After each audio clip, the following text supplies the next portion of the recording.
guys, welcome once again. Now that we did need analysis, okay, we need to now design our course finally. Okay, we have understood what is need analysis, who are going to be our learners, okay, why need analysis is important.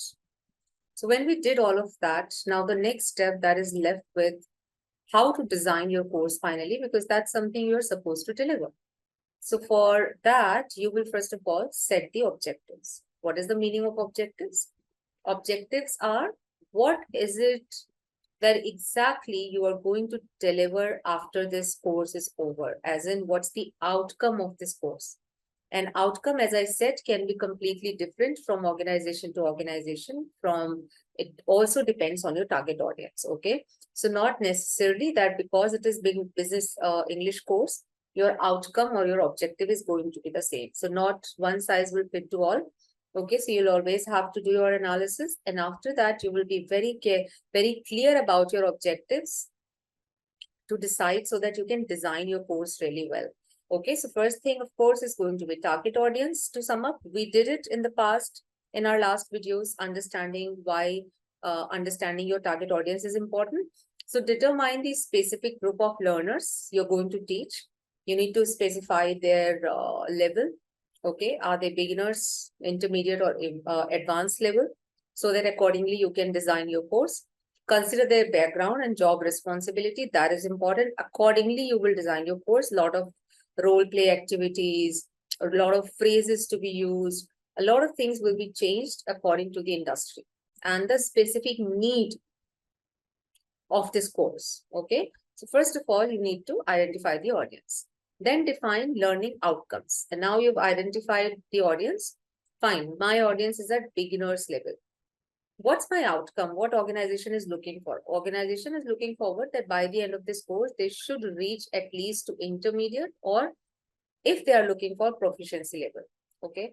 So that is your outcome. If your outcome is from beginners, they are all beginners and you need to take them to proficiency level, then probably duration of your course is going to be lengthy. Okay, so you need to be very clarify. You need to clear it with the organization also that it will take time because as per the analysis, they're all at the beginners level. So I can't really start teaching them from advanced level, okay, or from intermediate level for that matter. So I need to begin from the scratch, because of which the course duration is going to be lengthy. So clearly articulate what you want your learners to achieve by the end of the course. Okay. Specify the language skills they should develop. And you need to also, accordingly, you will create or mention or include in your course that what exactly they need to develop, as in after the analysis. They are poor with sentence construction. Probably this is one of the analysis. So they need to probably focus on this. Or they have no clue about using tenses. So they are mixing up present and past tenses a lot. They're talking about past, but they're using present tense. They are completely confused between using second form of verb or whatever. Okay, so you need to analyze, and accordingly you will mention and include it in your course that this is the particular language skill which is needed in this organization, such as speaking, listening, reading, and so on and so forth, in which area the development is required. Probably this group of people or learners, they're good with writing. So you don't have to really include a lot of things to improvise in your course. You need to be focused on speaking. Probably they've got listening issues, accent. So you need to add a lot of listening activities in your course. So how could you now do it practically? By setting up the goal with SMART. All of you would have, done it once, I'm sure. SMART is about be specific, what you want. That is after you analyzing, then it should be measurable also, that how much time will it take. Okay, and if organization is adamant that no, we can't really allow you 1 month of a training because they're all employees, probably 15 days, 20 days, then you need to just cut it short and come to the point that no, within 15-20 days, reaching proficiency level will not be possible. So the goal that you will create will be measurable, that within 20 days, this is how much we are going to achieve. Okay, because it needs to be, A stands for achievable goal, not that fine. I've got 15 days and all of the learners are at beginners level and I would be able to give an outcome of proficiency level in 15 days time. That's not an achievable goal. Okay. And it should be relevant as in obviously related to industry and time bound. Okay. Because time boundation will be there definitely. So smart objective could be by the end of the course, learners will be able to confidently participate in business meetings using appropriate vocabulary and communication strategies as measured by their ability to lead group discussions and provide constructive feedback. This smart objective can be there if your learners are at least at intermediate level.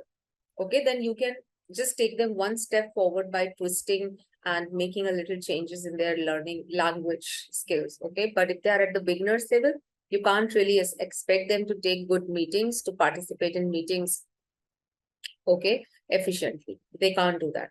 Consider business context. That is very important because the whole purpose of learning business English is to enhance your business appearance, okay, somehow. So tailor objectives to the specific business context in which your learners operate. Consider industry-specific vocabulary always and communication. If possible, involve industry professionals or consult with businesses to align your objectives with their needs. So you may have to do a little research on this. Probably you're also not aware that for which this industry, travel, insurance, okay, what are the specific business terminologies that you can use? So probably you'll also have to do a little research by meeting or by, checking on videos or something by the professionals of that particular industry. Language proficiency level, okay. Specify the language proficiency level required for the course. This could align with standardized scale like this common European framework of reference for languages for a similar framework. Okay, so this framework is, European framework. To simplify this language proficiency level. Now come on to the this point that we were just discussing. Consider the business context. If organization wants you to make your learners able to talk well in front of the clients, or probably they should be able to take meetings effectively, give presentations effectively, write correct grammatically constructed sentences while they are sending an email to the client. All of this is something that organization wants. You being a trainer, you're checking that they are all at the beginner's level. Then you need to let the organization know that something that you're expecting is a proficiency level work because they're all at the beginner's level. So in order to lead them to the proficiency level so that I can give the outcome that you want, this much time it will take. So you need to really be very specific with the proficiency level. Okay. If there is any organization that are just looking forward to write good emails or probably to change their appearance a little bit. Okay. Because there's a lot of client facing work. They don't have to probably talk a lot. They don't have to do business meetings a lot, but they're client facing. Okay. Or remember, there was this term called industry standards. So probably a lot of industries will not have these standards even when they are working with non-native speakers.